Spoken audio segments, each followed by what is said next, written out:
அன்பிற்கினியவர்களே, திருவிவிலியத்தை ஒரு முறை முழுமையாக ஆழ்ந்த மனதுடன் படித்தால் நிச்சயமாக உங்களது அணுகுமுறைகள், வாழ்க்கை மாற்றங்கள், பிறரிடம் நீங்கள் நடந்து கொள்ளும் விதம் மிக பெரிய மாற்றமடையும் என்பதை உறுதியாக கூறுகிறேன். ஏனெனில் இவ்வளவு காலம் நீங்கள் வாழ்ந்த வாழ்க்கையில் எவையெல்லாம் கடவுளுக்கு ஏற்புடையதாகவும் எவையெல்லாம் கடவுளின் திருவுளத்திற்கு மாறாகவும் இருந்துள்ளது என்பதை அறிந்து விடுவீர்கள்.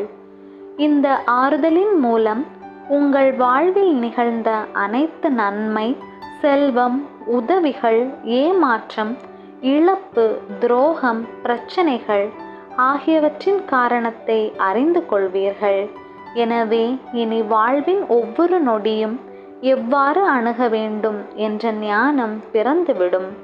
விவிலிய வார்த்தை ஒவ்வொன்றின் வழியாகவும் கடவுள் உங்களோடு பேசுவார், உங்களை வழி நடத்துவார்.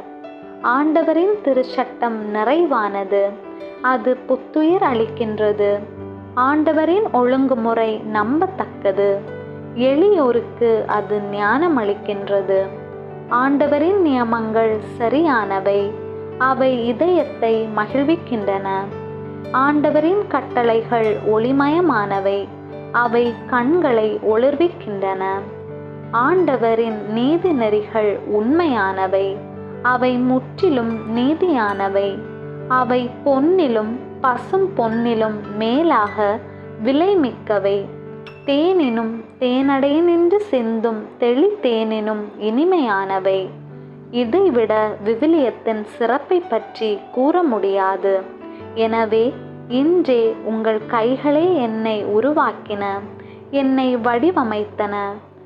கட்டளைகளை நான் கற்றுக்கொள்ள எனக்கு மெய்யுணர்வு தாரும். திருச்சட்டத்து வியப்பானவற்றை நான் கண்டுணருமாறு என் கண்களை திறந்தருளும்.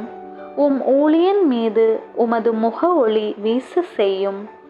விதிமுறைகளை எனக்கு கற்பித்தருளும். முழு மனதோடு நான் உம்மை தேடுகிறேன். கட்டளைகளை விட்டு என்னை விலக விடாதேயும்.